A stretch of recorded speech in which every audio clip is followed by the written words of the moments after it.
സുഹൃത്തുക്കളെ, വല്ലാത്ത വാർത്ത ഓൺ ഫോക്കസിൻ്റെ പുതിയൊരു വീഡിയോയിലേക്ക് ഏവർക്കും ഒരിക്കൽ കൂടി സുസ്വാഗതം. ഞാൻ നിങ്ങളുടെ ചന്ദ്രമോഹൻ കൂത്തപ്പിള്ളിൽ. ഇന്ന് 2026 മാർച്ച് 1 ഞായറാഴ്ച. നമ്മൾ നേരെ വീഡിയോയിലേക്ക് കിടക്കുകയാണ്. പണ്ടൊരു പഴഞ്ചൊല്ല് നാം ധാരാളമായി കേട്ടിട്ടുണ്ട്, കൊല്ലം കണ്ടാൽ ഇല്ലം വേണ്ട എന്ന്. ഇന്ന് ആധുനിക നഗരങ്ങളായ കൊച്ചിയും എറണാകുളവും തിരുവനന്തപുരവും കോഴിക്കോടും ഒക്കെ വലിയ നഗരങ്ങളായിരിക്കാം. എന്നാൽ പുരാതന കാലത്ത് കൊല്ലത്തിൻ്റെ പ്രൗഢിയും ഗാംഭീര്യവും എടുപ്പും ഒക്കെ ഒന്ന് വ്യത്യസ്തമായിരുന്നു. അതുകൊണ്ടാണ് പണ്ടുള്ളവർ പറഞ്ഞിരുന്നത്, കൊല്ലം കണ്ടാൽ പിന്നെ ഇല്ലം വേണ്ട, വീട്ടിലേക്ക് പോകേണ്ട ആവശ്യമില്ല, അവിടെ തന്നെ താമസിക്കാൻ തോന്നും എന്ന്.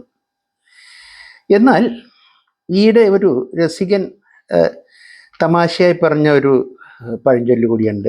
അദ്ദേഹം ഭംഗിയാണ് പറഞ്ഞത്, കൊച്ചി കണ്ടാൽ അച്ചി വേണ്ട എന്ന്. അച്ചി എന്ന് പറഞ്ഞാൽ ഭാര്യ.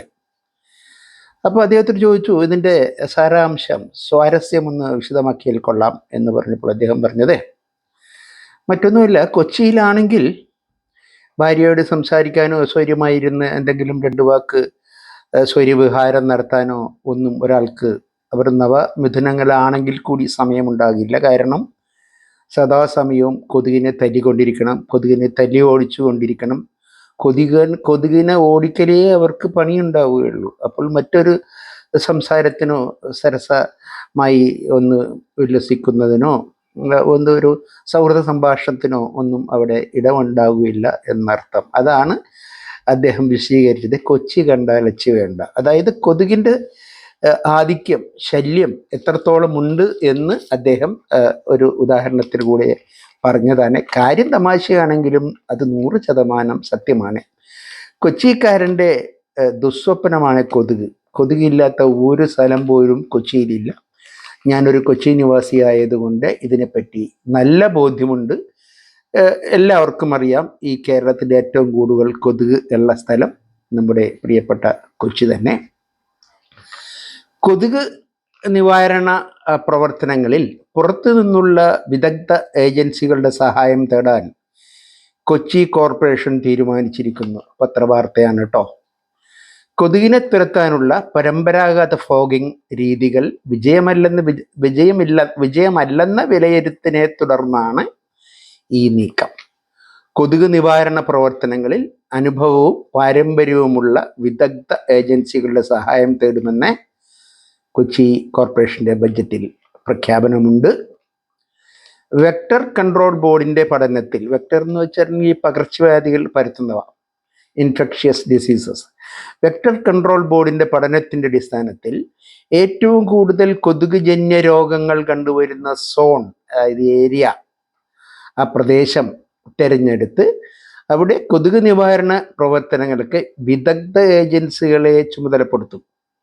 കൃത്യമായ മാനദണ്ഡങ്ങളുടെ അടിസ്ഥാനത്തിലാണ് ഏജൻസിയെ തിരഞ്ഞെടുക്കുക. അതായത് കൈക്കൂലിയോ കാശോ സംതിങ് കൊടുത്ത് കയറുന്ന ഏജൻസികളാണല്ലോ നാം എല്ലായിടത്തും കണ്ടുവന്നിരുന്നത് ഇതുവരെ.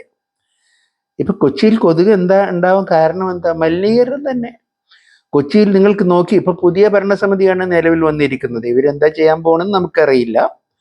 പഴയ 8-10 വർഷമായി ചെയ്യുന്ന രീതി നമുക്കറിയാം. മാലിന്യ ചാക്കുകളാക്കി ഓരോ മൂലയിൽ കൂട്ടിയിട്ടുണ്ടാകും റോഡിലെ.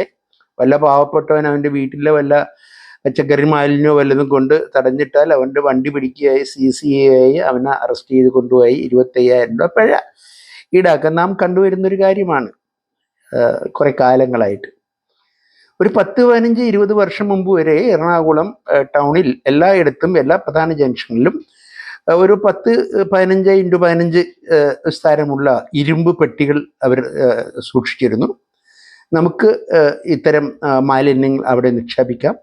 രാത്രി 10 മണിയാകുമ്പോൾ ലോറി വരും, ഇത് ക്രെയിൻ ഉപയോഗിച്ച് തൂക്കിയെടുത്ത് ലോറിയിലിട്ട് കമിഴ്ത്തി ഇട്ട ശേഷം കാലിയായ തിരിച്ചു വെക്കും. അങ്ങനെ ഒരു സംവിധാനം ഉണ്ടായി. എന്തുകൊണ്ടാണെന്ന് അറിയില്ല, പരിഷ്കാരം മൂത്തത് കൊണ്ടാണോ എന്ന് അറിയില്ല. 10-15 വർഷത്തോളം ആ സംവിധാനം എങ്ങും കാണുന്നില്ല. പിന്നെ നമ്മൾ ഈ മാലിന്യം എന്ത് ചെയ്യും? നമ്മൾ തിന്നാൻ പറ്റുമോ? അല്ലെങ്കിൽ ഇത് കേരളത്തിന് പുറത്തു കൊണ്ടുപോയി കളയാൻ പറ്റുമോ? എങ്ങാനും കൊണ്ട് കളഞ്ഞാൽ 25,000 രൂപ പിഴ. സർക്കാരിൻ്റെ പ്രധാന വരുമാന മാർഗങ്ങളിൽ ഒന്നാണ് ഈ മാലിന്യം നിക്ഷേപിക്കുന്നവർ പിടികൂടുക. മാലിന്യം നിക്ഷേപിക്കുന്നവർ പിടികൂടുന്നതിൽ തെറ്റൊന്നുമില്ല.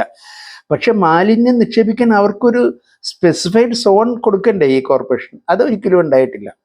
അതൊരു കാര്യം. പിന്നെ നേരത്തെ ഫോഗിങ് എന്ന് പറഞ്ഞ ഒരു ജീപ്പ് വരും, അതിൽ നിന്ന് പൂന്നൊരു ഒച്ച കേൾക്കും, എന്തോ ഒരു ഭയങ്കര വിഷവാതകം പോലത്തെ ഒരു വാതകം ഇങ്ങനെ പരക്കും, നമുക്ക് ശ്വാസം മുട്ടും, കൊതുക് പോകും എന്നാണ് അവരുടെ വിശ്വാസം. കൊതുകുകൾക്ക് ഇവയെ ഭയമില്ലാതായതോടുകൂടിയാണെന്ന് തോന്നുന്നു ആ പരിപാടി അവർ നിർത്തലാക്കി.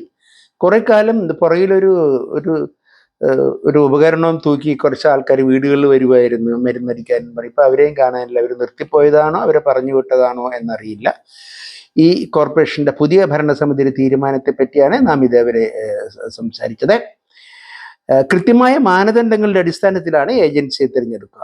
ഇതുൾപ്പെടെ സംയോജിത കൊതുക് നിയന്ത്രണ പദ്ധതിക്കായി 10 കോടി രൂപയാണ് നീക്കിവെക്കുക. ശ്രദ്ധിക്കണം കേട്ടോ, 10 കോടി രൂപ.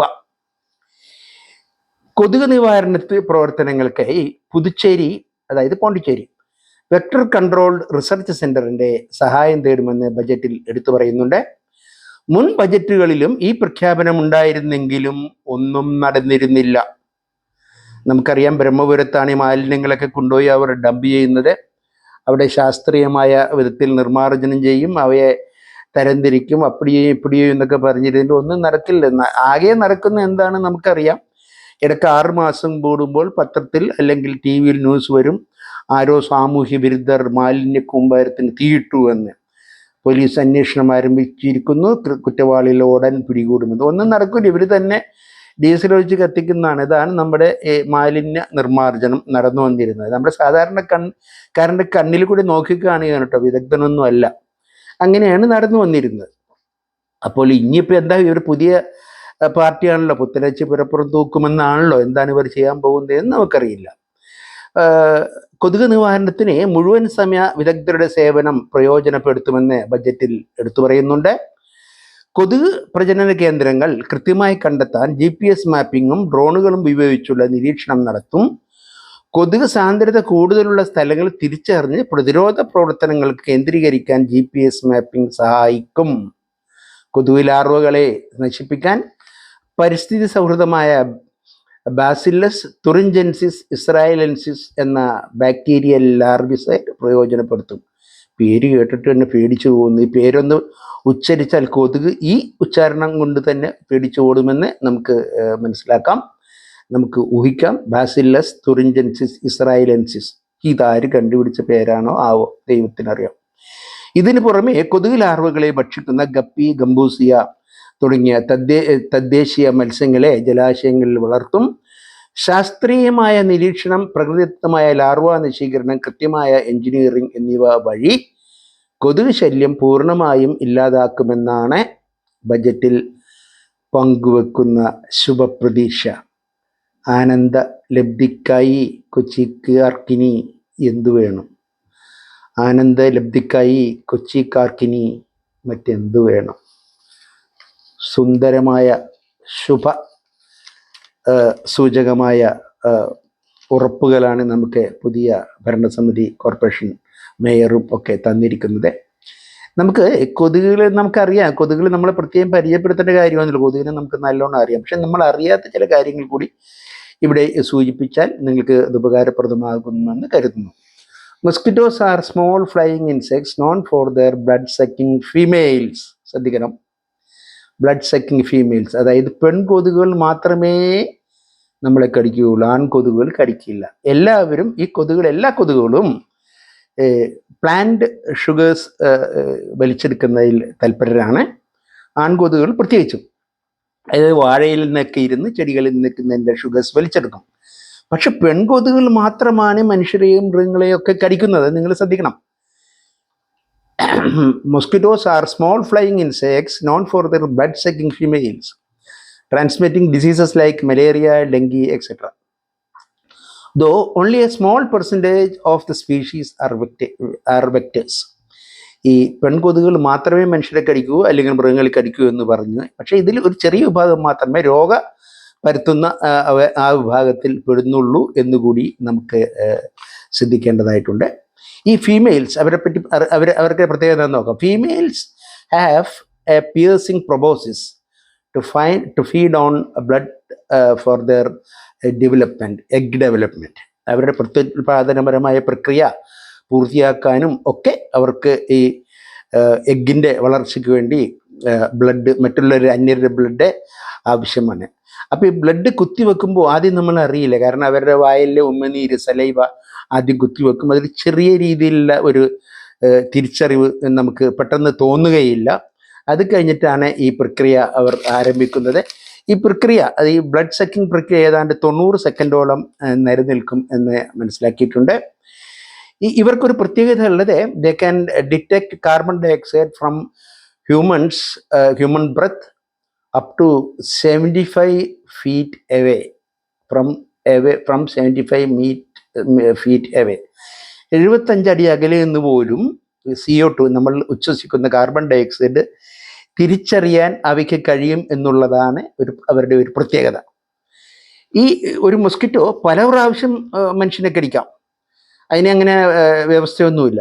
പക്ഷെ അവരുടെ ലൈഫ് സ്പാൻ എന്ന് പറഞ്ഞാൽ 4 to 8 weeks, 4 to 8 ആഴ്ച വരെ അവർ ജീവിച്ചിരിക്കുകയുള്ളൂ. ഇവരുടെ ഏറ്റവും ഇഷ്ടപ്പെട്ട ബ്ലഡ് ഗ്രൂപ്പ് ഏതാണെന്ന് നോക്കുക, O ആണ്. O ഗ്രൂപ്പുകാർ ജാഗ്രതയായി, നിങ്ങൾക്ക് ഏറ്റവും കൂടുതൽ കടികൊള്ളാൻ സാധ്യതയുണ്ട്. വേറൊരു കാര്യം നിങ്ങൾ മനസ്സിലാക്കേണ്ട, about 80% of people secrete a chemical through their skin that indicates their blood type, which helps them identify their preferred targets. 85% മനുഷ്യരിലും നമ്മുടെ ശരീരത്തിൽ നിന്ന് ഉൽപ്പാദിപ്പിക്കപ്പെടുന്ന ഒരു വിയർപ്പിൻ്റെ ഒരു കെമിക്കലുണ്ട്. ആ കെമിക്കലിൻ്റെ ഗന്ധത്തിൽ നിന്ന് 75 അടി അകലെ നിന്ന് വരെ ബ്ലഡ് ഗ്രൂപ്പ് മനസ്സിലാക്കാൻ അവർക്ക് കഴിയും. അവർക്ക് ഇഷ്ടപ്പെട്ട ആ ബ്ലഡ് ഗ്രൂപ്പ് അവർക്ക് തിരിച്ചറിഞ്ഞ് അവരുടെ പ്രിയപ്പെട്ടവരുടെ ബ്ലഡ് ഊറ്റിയെടുക്കാൻ അവയ്ക്ക് വളരെ താല്പര്യമുണ്ട്. എന്നാൽ ചില രൂക്ഷഗന്ധങ്ങൾ ഇവർക്ക് വളരെ വെറുപ്പ് ഉളവാക്കുന്ന പെപ്പർമിൻറ്റ്, മണ്ണെണ്ണ, പെട്രോൾ, ഇതിൻ്റെയൊക്കെ രൂക്ഷഗന്ധം ഇവയ്ക്ക് വളരെ വിരോധമുണ്ടാക്കുന്നു എന്നും പറഞ്ഞു കേൾക്കുന്നുണ്ട്. എന്തായാലും ഈ കൊതുക് ഒരു ക്ഷീരമുള്ളോരകിടിൻ ചുവട്ടിലും ചോര തന്നെ കൊതുകിന് കൗതുകം എന്ന് പറഞ്ഞ് നാം കേട്ടിട്ടില്ലേ? അത് നമ്മൾ സ്കൂളിൽ പഠിച്ചിട്ടുള്ള ഒരു കാര്യമാണ്. പക്ഷേ നിങ്ങൾ മറ്റൊരു കാര്യം കൂടി ആലോചിക്കണം. ഇത് ചെറിയ ഒരു കാര്യമല്ല. ഇവൻ എത്രമാത്രം മാരകമാണെന്ന് ഒരു കാര്യത്തിൽ നിന്ന്, അടുത്ത് പറയാൻ പോകുന്ന കാര്യത്തിൽ നാം മനസ്സിലാക്കാൻ പറ്റും. They are the deadliest animals on earth, causing 1 million deaths annually worldwide. They are the deadliest animals causing 1 million deaths annually worldwide. ഈ ലോകത്ത് ഒരു വർഷം 1 മില്യൺ, അതായത് 10 ലക്ഷം ആൾക്കാരുടെ മരണത്തിന് ഈ ഉപദ്രവകാരിയായ ജീവി കാരണമെന്നാകുന്നുണ്ട് എന്ന് ആലോചിക്കുമ്പോൾ ഇവ എത്ര മാരകശേഷിയുള്ള ആൾക്കാരാണെന്ന് നമുക്ക് മനസ്സിലാക്കാം. കൊതുകടി ഏൽക്കാതെ നിങ്ങൾ സൂക്ഷിക്കുക. കൊതുക് വലയ്ക്കുള്ളിൽ സുരക്ഷിതമായി ഉറങ്ങുക. ആരോഗ്യമാണ് സർവ്വതരത്തിലും പ്രധാനമായിട്ടുള്ള കാര്യം എന്ന് ഓർപ്പിച്ചുകൊണ്ട് ഈ വീഡിയോ അവസാനിക്കുകയാണ്. പ്രയോജനപ്രദമായ മറ്റൊരു വീഡിയോയുമായി നിങ്ങളെ കാണുന്നവരെ നിങ്ങൾക്ക് ഏവർക്കും നന്ദി, നമസ്കാരം. എൻ്റെ വീഡിയോ ആദ്യമായി കാണുന്നവർ ദയവായി സബ്സ്ക്രൈബ് ചെയ്യുവാനും സുഹൃത്തുക്കൾക്കായി ഷെയർ ചെയ്യാനും ലൈക്ക് ചെയ്യുവാനും പറ്റുമെങ്കിൽ ഹൈപ്പ് ചെയ്യുവാനും താല്പര്യപ്പെടുന്നു. നന്ദി, നമസ്കാരം. Thank you.